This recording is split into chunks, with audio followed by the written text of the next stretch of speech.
get started. So good evening. Thanks for coming. My name is Eric Tsui, Professor Tsui. I'm from the Department of Industrial and Systems Engineering.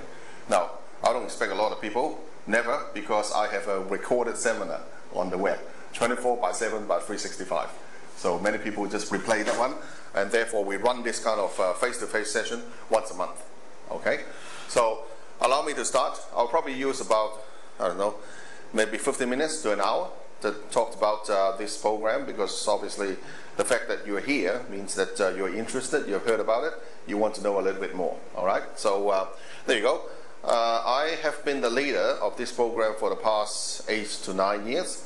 In the first 7 years, it was under the administration of another entity called Hong Kong CyberU. But for the last 2 years, it has now come back to PolyU, and just another PolyU administered program. All right. So, but I've been leading it from day one, around about May or September of 2004. Yeah, so about 8 or 9 years ago, and the same team, the same set of subject, and pretty much the same content. All right, lasted throughout. All right. So it was very much around about 2003 that our department first sensed that there is a need in Hong Kong to establish a master program in the knowledge economy about KM, and therefore we presented to the then President, Professor Poon, and he approved it.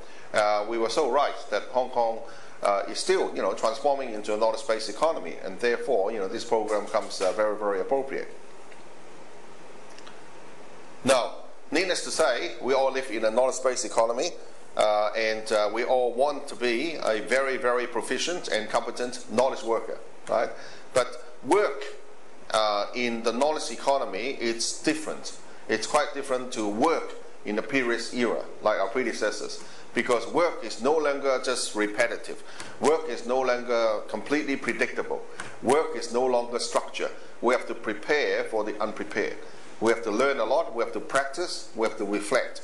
We have to build teams. We have to build networks, right? These people could be in the same company, could be from different business units, could be even people from outside the company, in order to collect our expertise, harness our wisdom to solve problems that we may not have encountered, very commonly. So, and last of all, of all this is we are buried in massive information overload, right? I don't know about you, but every day I receive about 300 email messages, and of course, among other things, and I never have time to go through all those email messages, yet many of those are important, right? So how can we deal with all these things in the knowledge-based economy? Obviously, there are advantages, but at the same time, there are also a lot of distractions and disadvantages that are being brought onto us.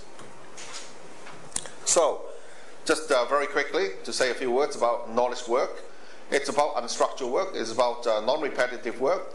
We require to apply not only our knowledge and expertise, but we need to build networks. We need to expand networks. We need to leverage on the wisdoms, the preferences, the knowledge and skills of our friends, our associates, in order to solve problems. All right? There are often different ways to solve a problem. Right? Plus, we are often immersed in information overload, deeply immersed in information overload. All right, so KM is kind of a difficult thing to put your finger on. My students told me, Professor, how can you define KM? Because it's kind of difficult, it's kind of abstract, it's kind of vague, right? Well, there are different schools of thoughts in defining KM, and what I put up here predominantly is just one of the 3 ways. And this one tends to be quite popular among people who are in, in engineering, in the science, and also in Asian societies. This particular approach to define KM is to decompose knowledge management activities into a set of, subtasks. Subtasks, for example, if I'm going to carry out KM, well, maybe one of the first things I need to do is to identify it. Where's the source of knowledge? I have to locate it. I have to assess the quality of a piece of knowledge. I have to retrieve it. I have to search for it. I have to store it. I have to categorize it. And I may have to measure and distribute it. So all these things, necessarily they are the subtasks of doing knowledge management. Sometimes people call them knowledge processes. So in other words, a process-based approach in the way that I've just described it, legitimately, is one of the common ways of defining KM. Of course, there are other ways as well. And of course, when you think more and more about this, you may start to realize that, hey, not all knowledge can be decomposed into those systematic steps, right? It's not completely an engineering thing. It's not completely a scientific approach in order to gather knowledge. There are, and many times, there are humanistic issues and workplace coordination that is involved. That is right. So, be that as it may, some students also ask me, Professor, what are some of the typical KM projects if we are to build up competencies and eventually graduate in this degree and then come out and take up a KM career? What are some of the things that organizations would ask us to work on? Some of those are listed here. So, for example, organizations may be having difficulties in sorting out all the huge amount of information that they have. They may not have a scientific nor systematic way of classifying their information. Right? They may be spending a lot of time in searching for things or categorizing things, or not knowing where they should be looking for it. They could also be repeating some mistakes, especially for large organizations, that some business units have already encountered. Right? Not knowing the other business unit have done this before, they wanted to do and investigate and spend the same time again in trying to come up with a solution, and later on only to discover that in fact, the division, another division in the company has actually spent time and worked on this problem issue. So reinventing the wheel, that's also very common. As I said, in the knowledge-based economy, everyone, every organization, every team, they have to constantly learn, reflect, and practice. So this is another key things in KM that we often preach and ask people to practice.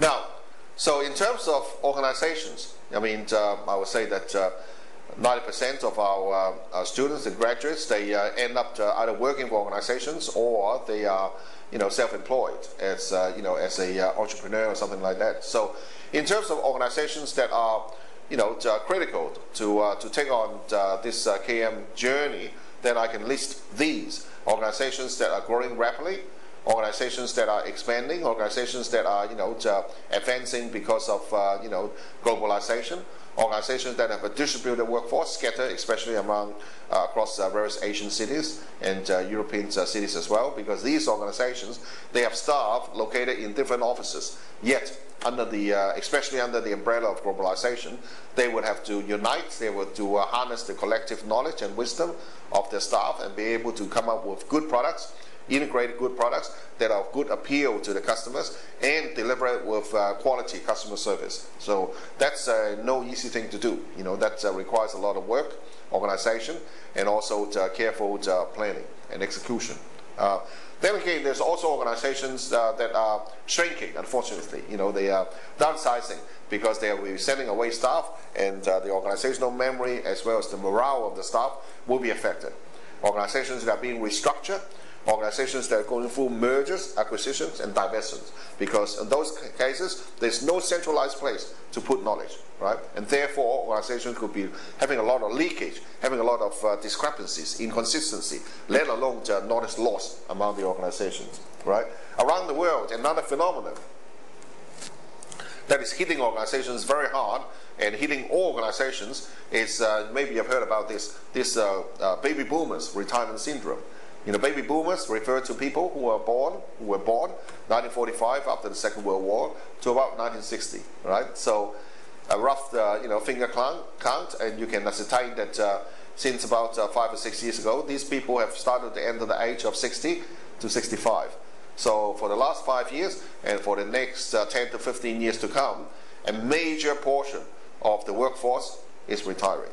Right? And that brings problem to a lot of organizations, because the next, the next layer of staff, generally speaking, they do not have as many staff as the current band of baby boomers who are retiring. So therefore, there is a potential, knowledge loss or difficulties in transferring knowledge from one generation to another generation of workers in all organizations.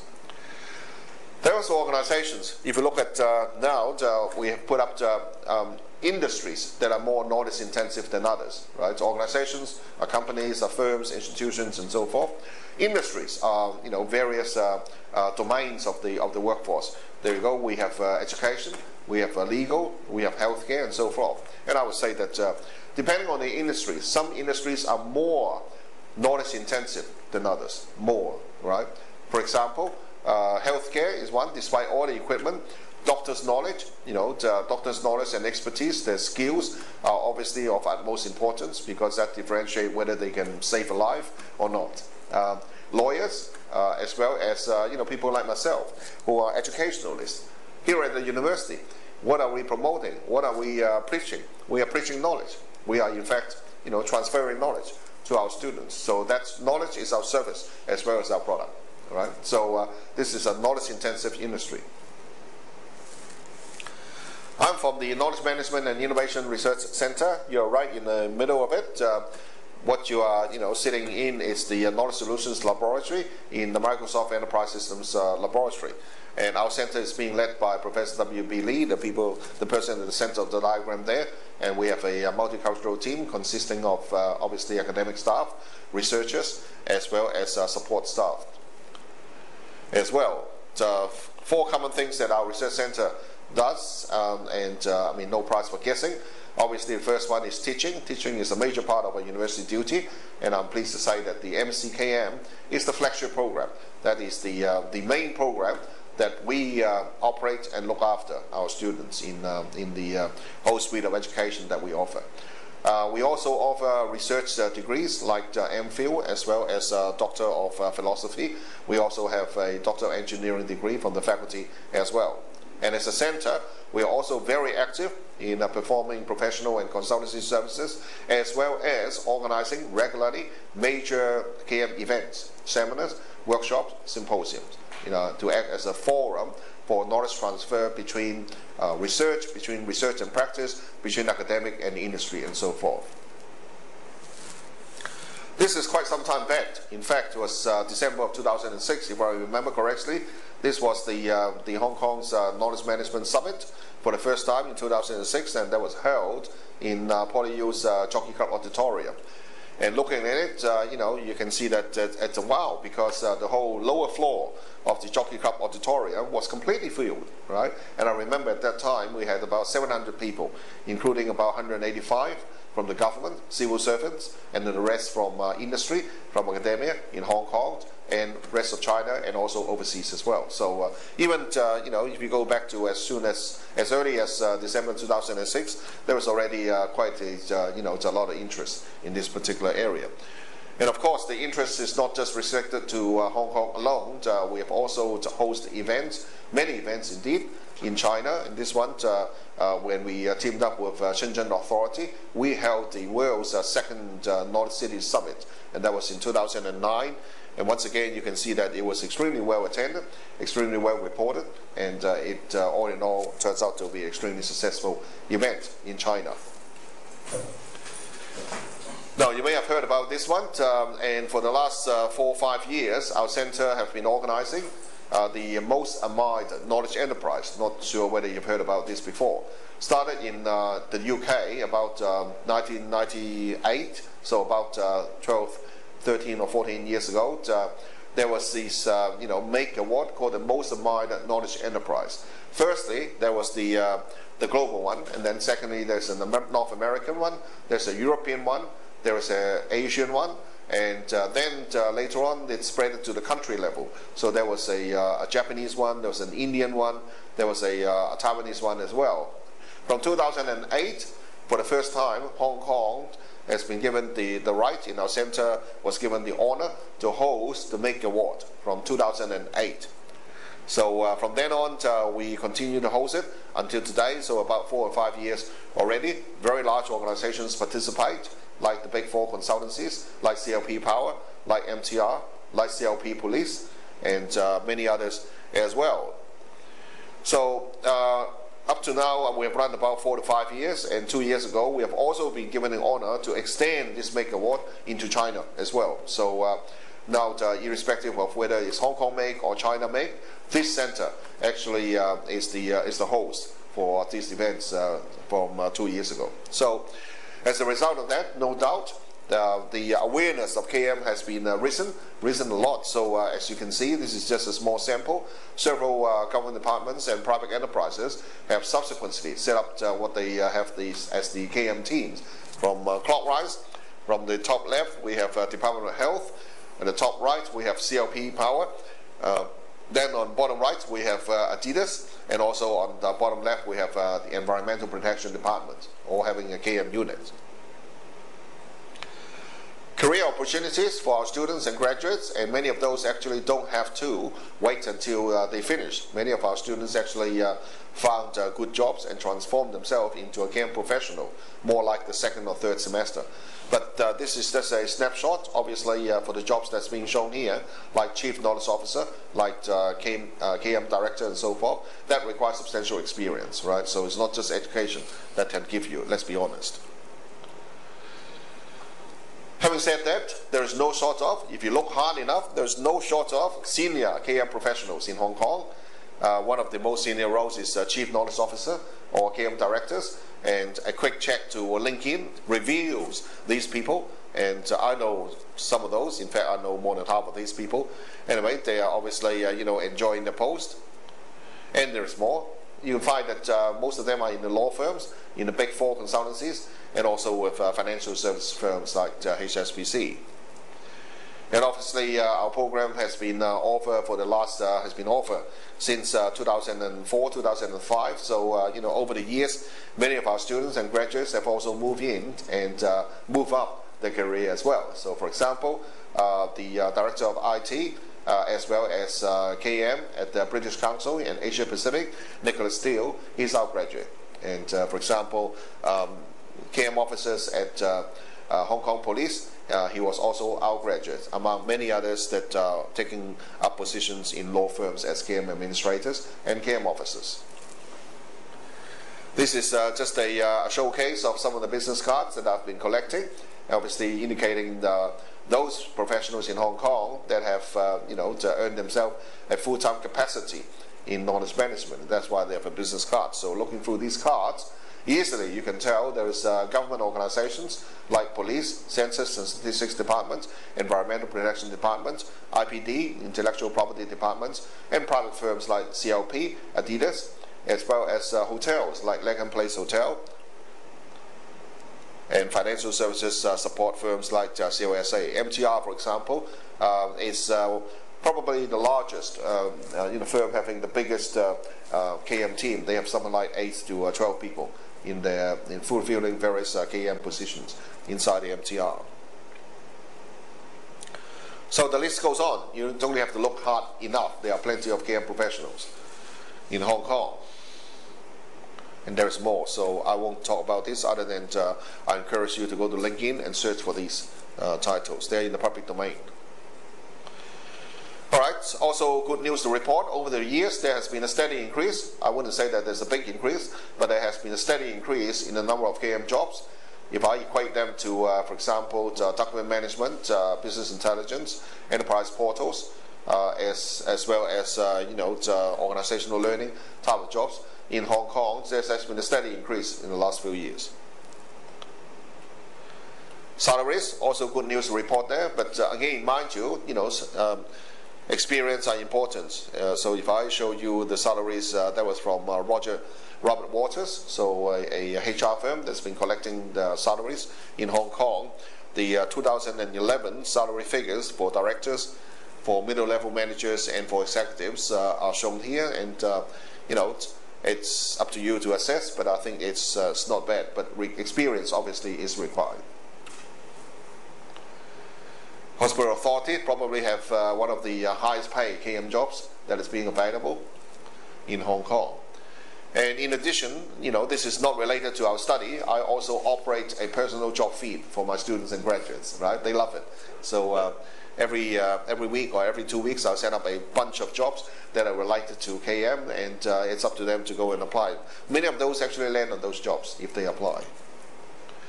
Alright, so allow me to spend the rest of the time to talk a little bit more about the program. When you walk in, my colleague Vivian Sheck have already given you a brochure, which I know that both of you have got it. right? So that brochure basically tells you all the essential information about our program, and I ask you if later on I'll direct you to some of the crucial information when we get there, right?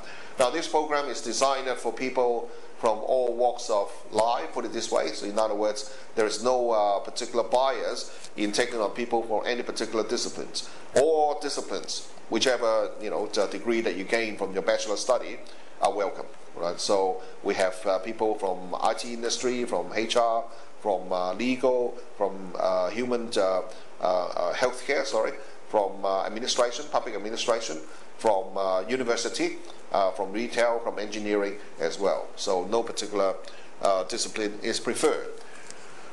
Now we're doing this in Hong Kong, so I assume that you are local people, and I also assume that you probably have done a first degree and that was taught in English. And if that's the case, then you don't have to worry about English level requirements. If not, then the university requires you to take an English test or demonstrate that you have been educated in an English-speaking university or live in an English-speaking country and so forth. But anyway, so most people, I would say that most people who come into our program for part-time students, they usually take about 2 years to complete. They might be able to do it under 2 years if they also do one subject during summer as well, but anyway, that's entirely up to them, right? But then again, there's also some students, Hong Kong students, part-time students, take more than 2 years to complete, and for most of those cases, it is their own wish, because they don't want to go too fast, they want to take it slowly, and they want to learn steadily, so entirely your wish. However, I need to remind you, the maximum period that you can stay for enrollment in this program is 4 years. 4 years is the maximum that you can stay in this program. So I mentioned before, we have students from all walks of life. So the natural phenomenon that turned up is we have about a quarter of our students from the IT industry. We still do. And then the rest made up fairly evenly from all other industries like healthcare, civil administrations, legal, education, retail, engineering, and so forth. So the 75% is quite well represented, and it's about 25% concentration on IT. Funny enough, when I interviewed those students who came from IT industry and asked, what's the reason why you want to do an MSc in KM degree, many of them told me that, Professor, I have enough technical knowledge in the IT industry. I would like to broaden my horizon and take up a degree that talks more than just IT, right? So that's the very reason underpinning many of these IT-related students to come into this program. Now, this one is important. This one is important. There are 2 ways that you can actually complete your study in this program. There are 2 ways. I call it Mode 1 and Mode 2. Let's do with Mode 2 first. Mode 2 is, if you finish 10 subjects in our program and assume that you satisfy this rule of finishing 5 compulsory subjects, no less than 3 core subjects, in other words, maximum of 2 elective subjects, then you are eligible to apply and take out the master degree in knowledge management. So this one is quite straightforward, 10 subjects, and you can take your time to do it. You can do it in 1 year, you can do it in 2 years, as long as you can do it in a maximum of 4 years, right? The second way you can do it, and that is, instead of doing the 10 subjects, we only ask you to take 7 subjects, right? You take, I think, 4 compulsory. No, sorry. You still do 5 compulsory, but at least this time you only do 1 core subject, and the rest is 1 maximum elective subject. Now, in other words, you're only taking 7 subjects. So compared with the other one, which requires you to take 10 subjects, there's a shortfall of how many? 3 subjects. Now that 3 subjects, instead, we ask you to do a mini dissertation, a mini thesis, right? So for this thesis, we will walk you through about what is a thesis. We will tell you about all the staff's competencies, interests, and their motivations in taking students and so forth. We will introduce you to the academic staff who are willing to take on students one-on-one to work out the project. You will be asked to discuss with potential supervisors and work out the title, the approach, the supervision pattern, and so forth. So it's very much individually supervised as a project. And as a project, you are also given something like minimum of 3 semesters, maximum of 4 semesters to complete. Right? Once again, you can take 3 semesters or 4 semesters to complete your thesis. Right? So it's quite ample time, you know, and summer semester is not counted. So 3 semesters is already 18 months. Right? So what we try to do is we try to help you to define a project that is very close to your work duties. So in other words, you don't have to go out too much of your way in order to find people to do your surveys, to do your interviews and so forth. We try to merge or combine what you are doing at work, obviously with your contribution, and make that as part of an accessible thesis. And we work with you towards that. In the past, for no particular reason, most students, I have to be fair, most students, especially Hong Kong students, they choose to take the 10 subjects route, right? Very, very few students choose to take the dissertation, right? So we have about 170, 180 graduates, and out of those, there's a handful, something like 5 students have taken the dissertation. Now that's not to interpret that the dissertation is harder. No, I don't think so. I don't think so, and I don't say that, right?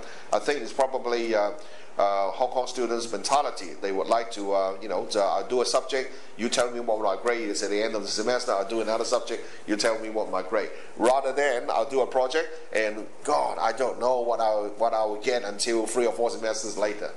That's more like the mentality. Having said that, I have attracted some very capable, very bright, dedicated, and competent students. And I have 5 students working under me on dissertations. They were working on, for example, a survey of KM processes and the use of KM systems in 7 government departments. For example, another student who worked on the comparison between the personal KM skills between healthcare workers and IT workers. Another student worked on how teachers leverage on personal KM to achieve better teaching in a teaching environment, right? Because he's also a teacher of teachers, right? Then again, I also have foreign students, Radi, that's him on the top right, a very, very dedicated and gifted student, and he came to me and did a thesis, very nicely completed thesis on tracing the knowledge depository method in the pre-Greek era. And wow, he has to travel back to Egypt and travel to Paris Museum to take photos to trace the origin, and he came back and compiled a 450-page thesis. So it's really up to the person, your stamina, your passion, and your love for doing thesis. It's up to you. Now, the good thing is, as a potential student, even as a student, you do not need to decide at this point, right? You only need to make that decision after you have come into the program and after you have successfully completed 4 subjects, right? So once again, you do not need to worry about whether I'm going to take out the 10 subjects or I'm going to do the 7 subjects plus the dissertation. Not now, not now, not on day 1. Only after you have done 4 subjects. For most people, that's usually equate to what the first 12 months of study. So by that time, you get a hang of it, you get a feel about what the program is like, and by that time, you should be confident and competent and appropriate enough to make your own decision, right? All right, so this is just a reproduction of the 10 subjects, the 10 subjects that we have in our program. We have more, 10 subjects in this case refer to the 5 compulsory and the 5 core subjects. And we have more elective subjects ready for you to take as well. Now, compulsory subjects are compulsory. They need to take, they're mandatory. I don't know, what another word that I can use to describe it. Core subjects, if you remember correctly, if you are taking the 10 subjects path, then you need to take at least 3 of those. All right, so it's really up to you to choose. Now, I would say that as just a piece of advice, if you target to come in and you apply successfully to come in September, then I would urge you to take the first one on the top left, which is managing knowledge, right, as the first subject. If you can, afford in terms of time to take up 2 subjects in the first semester, then I would recommend you to take the first 2 on the top left, which is managing knowledge and methods and tools for KM systems.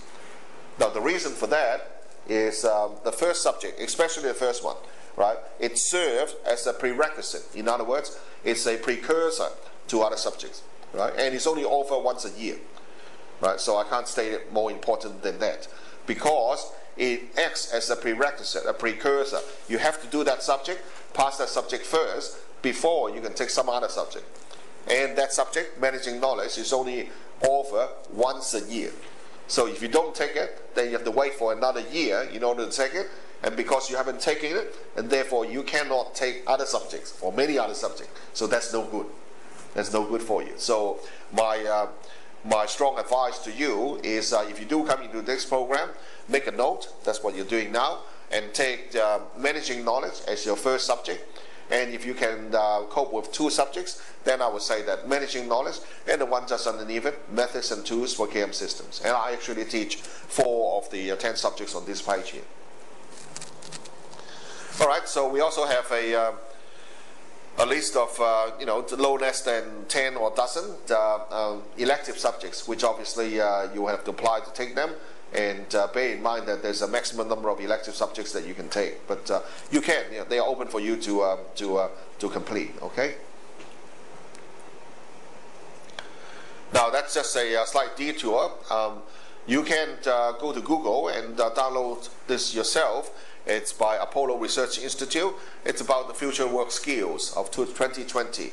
And interestingly enough, Apollo Research Institute, together with many other research firms, have incidentally pointed out that by 2020, knowledge society require workers to have some of the following skills. So you see those small circles, like sense making, like cognitive load balancing, load management, like intercultural, interdisciplinary skills, as well as sense making and design skills.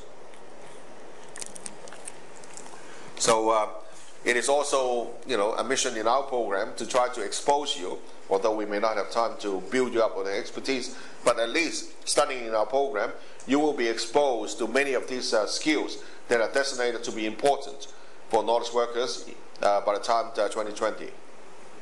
Of course, the earlier you can acquire and master these skills, the more benefit you can bring to yourself, right?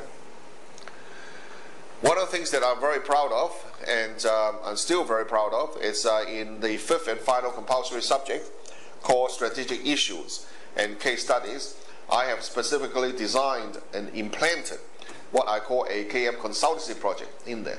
So students work in teams, and together, under the supervision of academic staff, we will bring in a person from outside. This person could be a government official, could be a representative from a private company, could be the proprietor, the owner of a small to medium-sized enterprise, could be someone who is working for a non-profit organization, like a social worker, right? And this person will come in and talk freely about any KM or information-based problems that they have. Students in a team over a semester, guided by academic staff, would have to work towards solving the problem and coming up with recommendations for this client. So we call it a simulator consultancy, because it's almost go like real, right? And you can see that in the past, we have had many firms participating. We have Philips, we have Shunhing Electronics, we have Adidas, we have Cathay Pacific, we have legal firms, we have government departments, and we also have self-employed people coming in, purporting them running a business and trying to ask our students to solve problems for them. And it's been one of the very, very successful project components in our projects, and students love it very much. All right, so we're still doing it. In fact, last weekend, we just did the assessment for 6 to 9 teams that are taking this subject this semester. All right, delivery of the program. Delivery means how the program is actually operated for learners, people like yourself. We subscribe to the delivery via the blended learning approach. So in case you never heard of it, blended learning means blending together. Blend means mixing. Mixing together face-to-face classes, just like this, with online activities, right? So appropriate proportion. How does it feel from your perspective as a learner? You will feel that you will be equipped with these things. For example, Obviously, there are textbooks that we ask you to read. You may borrow them from the library. You may, purchase them. You may ask people to share that with you, whatever. There are also the, classes, in-person classes, activities that we ask you to come back, and I'll tell you about the frequency of those later on. We also have internet lectures. So in other words, much like what I'm talking now, but I could be hiding myself in the room, and you may not need to come here. You can be, traveling on the MTR. You could be at home. You could be at work. You open a browser. You can see my face. You can hear me talking. You can ask me questions. So free of the location that requires us to be in one room. We also have many online learning content, which we will like you to self-discipline and go through this online content in a self-paced manner. There are checkpoints which require you to perform some simple quizzes just to make sure that you're on the right track and just make sure that you do understand what you have been reading. All right? You may borrow books from the library. You may purchase additional books. You may make notes, right, for your own benefits and so forth. And last but not least, our university also have a learning management system called Blackboard, or for some people also call it Learn at PolyU. And much of our content is actually stored there. So you'll be logging in there to check your communications email. You'll be logging in there to participate in discussions with your peers. You'll be logging in there to submit your assignments, get feedback from your lecturer, from me, and you'll be also logging into that system to find out news about our program and so forth. Last but not all, I also have a personal learning environment, which I will show you later. With the personal learning environment, you can actually continue to learn with students, with graduates, with teachers, even after a semester is over, or even after you have graduated from our program. All right, so learning is very much balancing these three things. All right, on the left, you can see that it's our video conferencing or online tutorial system, live internet lecture system. On the top right, we have our face-to-face lecturing environment. And of course, let me go through each one of these. So firstly, in terms of face-to-face, well, I think this is probably the one that everyone is familiar with, right? It depends on the size of the classes. It depends on how many people have enrolled in that subject, that semester. It also depends on whether we are actually opening up for some other students to attend that particular lecture, because sometimes if we decided that this particular lecture is going to be of value to other students who have not enrolled in this subject, or to graduates as well, because we're bringing in a famous luminary and an expert professor from overseas, we may book a bigger room and more people can also come in. But most of the time, I would say that classes are more like this. Anything between 17, 18 to about 30 to 40 students. And typically, the subject lecturer will give a mini lecture, which will take out about half the time. Then we have a break. And after that, there may be exercise, discussions, in-class work that you have to do as a group. And together you discuss, you debate, you summarize. And then towards the end of the workshop, the lecturer may ask each team to send a representative to come forward and then explain or tell the class what you have discussed and what are your summary. Right? So learning happens in that way. In terms of the classes, then depends on what subject that you are taking. Some subjects, not many, maybe a third of our subject, they have the traditional style, which is looked every Tuesday, come back to PolyU, and we have the class 6:30 to 9:30. Right? Sometimes may not be all weeks, maybe every second week. But many of our classes are also delivered on the weekend. So, for example, for my classes, most of them are delivered on the weekend. I pick 4 Saturdays in a semester. Each month we meet once, and we meet for a whole day, 9:30 to about 4:30 or 5 p.m. And that way we can go through a lot more. It's a lot more intensive. We can have discussion, we have an exercise, we can have Q&A, we can have role play, and so forth. And save a lot of time in terms of traveling as well.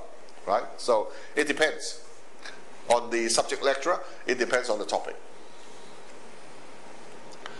So the second one is online live tutorial, just like what I've said. So in Hong Kong, that's not shouldn't be a problem. Everyone have very fast internet access, right? But even if you're traveling overseas, you hopefully can still gain good access. Please take a seat. And usually our broadcast is about 2 hours duration, and it starts at, if it is on a weeknight, then it usually starts at 8:30 in the evening and go for about 2 hours with some breaks. And then if it is on a Saturday afternoon, then it will be about 2:30 start until about 4:30, right? And typically the broadcast is either one of your subject lecturers or a professor or a special expert from anywhere in the world. So it could be from Hong Kong, it could be from Australia, from the UK, from Sweden, from Finland, from Singapore, from America, from even South Africa. That's even possible, right? So and it always happened in, as I said, Hong Kong friendly time. So either on a weeknight, 8:30 to 10:30 in the evening, or Saturday afternoon, 2:30 to 4:30. And the important thing is you get to be notified about these times usually at the beginning of the semester. So sometimes like 2 or 3 months ahead, you know the times already, right? And we test with you beforehand so to make sure that the equipment works fine.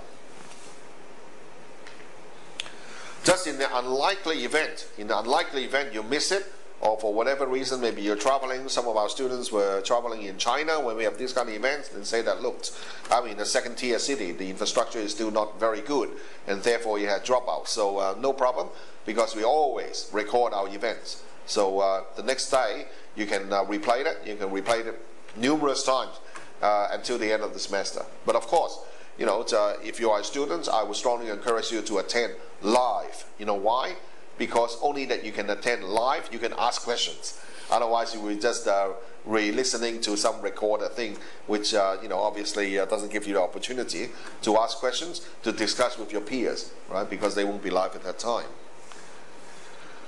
So the last part is the online content. We also have plenty, especially for the compulsory subjects and the 5 core subjects that we put down there on the page, right? So those 10 subjects, you should assume that we have a fair amount of online content. And these online content could be interactive role plays, cartoons, animations, scenarios, search, as well as some reading, right? So it's quite fascinating, and many of those are being developed using Flash programming skills.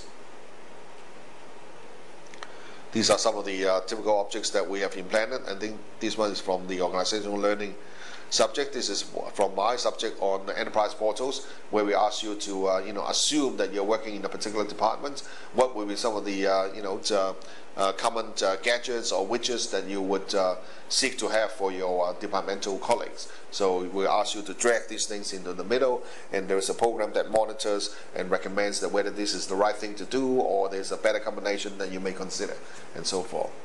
So you take your time to do it yourself. Now, we are all living in the world of social media, right? I give workshops in this area, and I'm led to believe that Hong Kong people are very excited and very active in this area. Hong Kong is one of the biggest adopter of social media. Many organizations are using social media for what? For communications, for marketing, for networking, for collaborations, and so forth. But here we go. We are also using social media for learning. For learning. God, do you know that in 60 seconds, remember when you go back and to earlier in my presentation, I said that we are immersed in information overload, right? In 60 seconds, something like 100 new LinkedIn accounts are being created. In 60 seconds, more than 1 million emails have been sent, right? In 60 seconds, 690 new YouTube videos have been uploaded. It is impossible for us to monitor all these things, right? Impossible for me, impossible for each and every one of my students, and therefore, I've also make use of Google public tools. In this case, Google Plus, and also Google Contact Address Book, to develop what we call a personal learning environment together with a network. So together, I invite my students to form, to develop their own networks. We are networked together. So together we can look at the articles that are relevant to our studies. We can discuss, we can debate, we can annotate, we can share. And in fact, this sharing is not limited to a semester. After a semester is finished, students can still continue to share, to discuss, and they do, right? In fact, many of the students, even after they graduate, they still contribute and share very generously and very actively in our program. So I'm very proud of this particular tool. Obviously, we have to look after it. We have to, evolve, because some tools, and after some time, you may have to adjust because they are no longer supported and so forth. But that's all part and parcel of, living in the 21st century, to be a constant learner. All right, so you can see that I'm quite proactive and quite adventurous in the use of technology to support teaching, and the university has indeed rewarded me with several awards. So I'm known in the university, if not in the Asia Pacific, for forefront use of technologies in learning, to enhance learning, and I apply that whenever possible in all the subjects that I teach. And the MCKM program is definitely one of the common grounds, very active grounds for me to explore and experiment together with my students and graduates. Now, finally, in terms of assessments, we also have traditional types of assessments, which you're probably familiar. What are they? Assignments, tests, exams, projects, and so forth, right? But we also have several subjects, maybe about 40% of our subjects, they do not have examination. So in its place, without the exam, we may have mini tests, we may have more assignments, we may have a more substantial project, and we may have some in-class exercise that asks you to do and then submit it later on and so forth. So, in other words, not all subjects have examinations. I know some students do not like to have examinations. I don't like examinations as well. I don't think they are a good vehicle for measuring the knowledge of somebody. But anyway, that's a part of history that I cannot change. All right. Having said that, there is an important note in here. Now, you understand that if you come into our program, assuming that you want to take 10 subjects, right, and assuming that you're a part-time student, then I can only further assume that you're probably taking anything between 1 to 3 subjects, right? Now, be careful. That's my personal advice. Now, if you are aiming to take, for example, 3 subjects, and you have a working life, a full-time employment role, then that's already quite stretched. And try not to pick 3 subjects that operate with continuous assessment. Try not to. Why? Because generally speaking, the subject that operates with continuous assessment, they will probably have more demanding in terms of assignments, frequency of assignments, and also working collaboratively as well as individually, throughout the semester, right? So if you mistakenly and take 3 subjects, that all these 3 subjects in the same semester that you are taking are operating with continuous assessment, that you may be putting yourself into quite a bit of stress, because you may find that every week, if not every second or third days, you have an assignment due, right? So that could be quite tough, right? Okay, this one you can vindicate yourself, then a quick check to all the other university libraries in Hong Kong, and at least the last time when we checked some years ago, I believe it's still the case, that it clearly showed to you and convinced you that PolyU is miles ahead of the other university in terms of our commitment and in terms of our purchasing and stocking up all the references and study resources on knowledge management. That manifests in conference proceedings, in books, in journals, in CDs, in all sorts of learning material. Now, that's not counting the small library at the back of this room, which obviously I can show you. So in addition to the Pao Yok Kwong main library that we have on campus, that if there is additional material that you require in our small library, which specifically on KM also possesses, then you can request my authorization to borrow books from the small library as well. So that also acts as an overflowed buffer resources for our students, and many students make use of that privilege as well. Put it this way. All right. Another thing that we do is at the beginning of each year, each cohort year, and that is September, we will organize a general seminar, a library seminar, where Karen Chan, our faculty librarian, will only be too happy to walk you through in 2-hour sessions and showcase the library resources, especially those resources that are specially applicable to support research and assignments in KM. Right? So I hope you don't miss it if you come into the program, because I believe as a student you'll find it very helpful. right? Karen will walk you through about all the resources, how do you access to it physically as well as remotely, even when you are not on campus, and what's the procedure to go through if you need to borrow a book, and which are the major journals that carry about KM articles, and how do you construct your search so that you can locate these things effectively and accurately. All right, finally, I hope you see the uniqueness in our program. Uniqueness in our program is multicultural. We are, probably the only program in the Asia Pacific that is delivering KM via blended learning and also have KM in the master degree title. We have a multidisciplinary and also international delivery team. This is the local team, and I lead the team, ably assisted by my colleagues. But we are also very proud of this relationship network that we have developed. And for those of you who know a little bit more about KM, when you study more, you know that these are all people who are, experts in their own forte. And they come to Hong Kong, they help to facilitate discussions, they come to give seminars, to workshops, and they also give various types of seminars. I would say that most, if not all, of our center's activities, are free for our students, right? Especially for those seminars and other events that we operate on the weekend and also on the weeknights, right? MSc KM student is the first group of people that we look after, and most of our center's activities are free to MSc KM students. All right, we are also very proud to have a multicultural team. We have students in the MSc KM program, for example, from UK, from US, from Ecuador, from Egypt, among many other places as well, of course, covering Hong Kong, Taiwan, and the mainland. So no doubt about it, we use English. We use English a lot. All classes are taught in English. All assignments are in English. And in most classes, I would say that the lecturer would be using at least 90% in English. You have to, because they are foreign students, like Russian students here as well, right?